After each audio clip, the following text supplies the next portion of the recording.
Shubor nakaslem jong unongsan Hima. Menteri Rangba ka Jylla ukon rakyat sangma henne kasing ula play perda ya ka Culinary Cascade kabalalong hanan palok Shillong.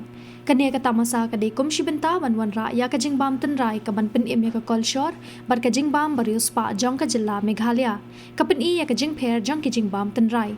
Kadairu shibenta man kinteo bat ban penne pensa bat ka kam khayi kani ka Tamasa kapin i ba kinong rep ki thung ya ki jhur ki bam ai dawai bat kinong seng kam seng jam ki bapin i ya ki mar ki bathamai bat ki mar balashnahi da kakti haba ai jingkren ha kani ka si Menteri Rangba ka Jylla uloong ba kani ka jing rakhe ha kani ka Tamasa ka bapin i ya ka Jingbam Tynrai ki khana ka babatai shapang ka Jingpher jong ka jing ithu ya ka rukom shet jing shet ulakan turu ya ki patba bakin wan ban mat hi dalade ya ka Jingpher jong ka Jingbam Tynrai jong ka Jylla Meghalaya.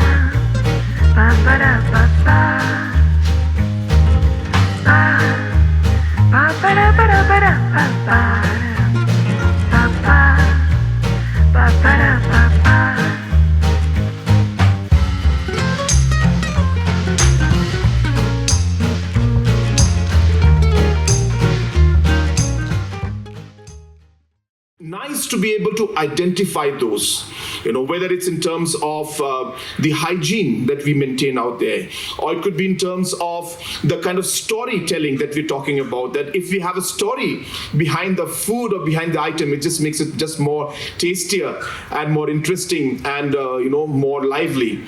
So therefore, if these small interventions could be identified, support can be given to these different restaurant owners, entrepreneurs, eatery joint owners, and bring this up, including the farmers.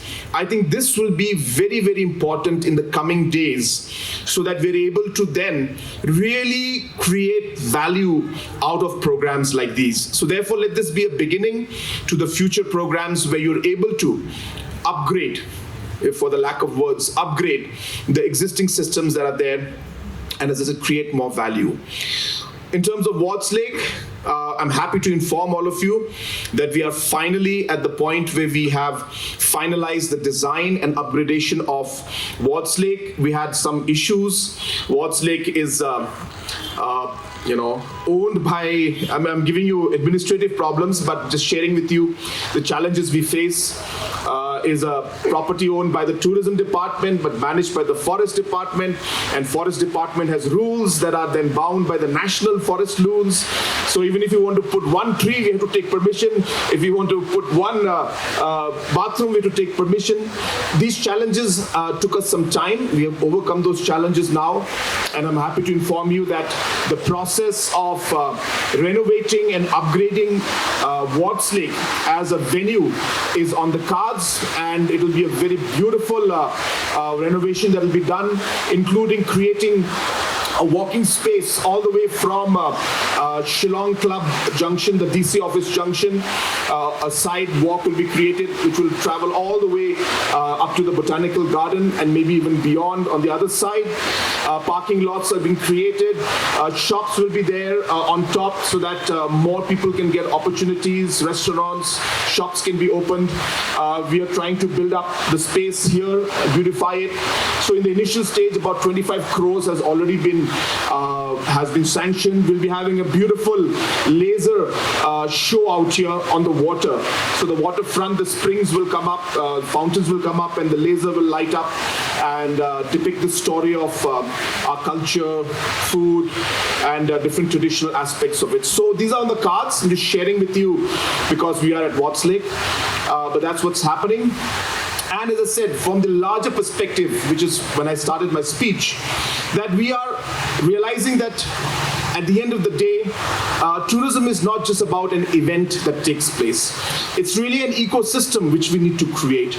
There are different aspects which we need to look at, whether it is from the point of view of having enough rooms to stay, whether it's in terms of the connectivity that we need, whether it's in terms of the manpower that has to be put in place, or whether it's in terms of the facilities that we require at the tourist destinations.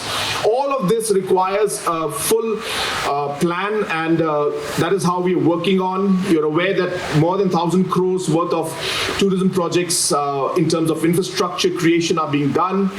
We will be having another 4 5-star hotels in the next 3 years in Meghalaya, and we'll be having beautiful glamping sites in the next 1 year to 18 months. We'll be having close to 2,500 homestays, maybe one of the largest in the region, in the next maybe a year and a half to 2 years.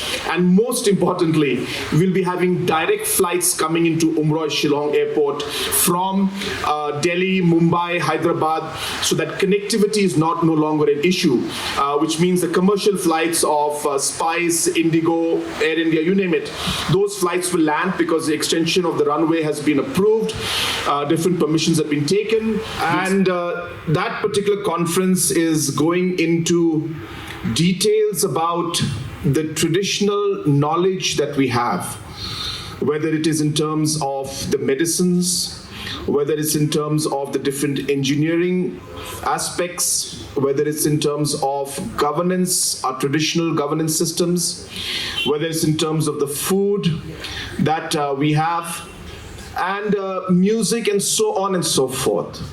So this particular culinary cascade and this program is but a natural extension of that particular conference that I just inaugurated an hour back.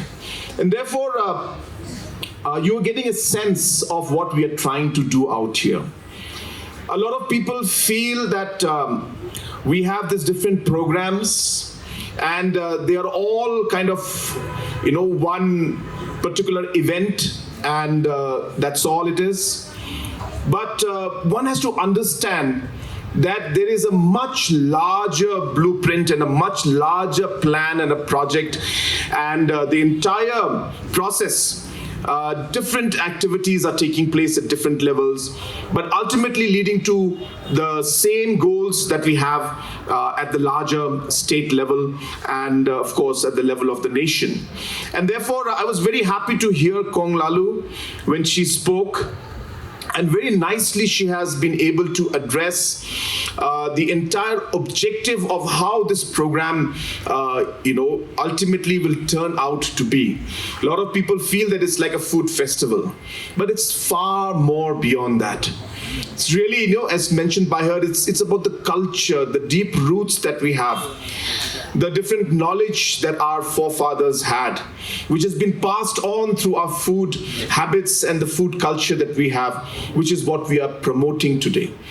It is about the different opportunities that you're seeing among the entrepreneurs who will now be able to create value out of this knowledge and be able to share it with the rest of the world.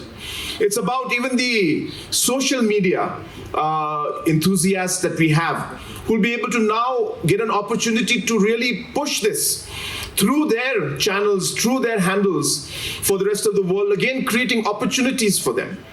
And most importantly for our farmers, as you know that there is a farmers section out here where they will be showcasing the different products. So therefore it's encompassing all these aspects, and this event may look like a food festival and an event, but it is much more deeper, and the objectives are much more broader than simply having some food and having music out here.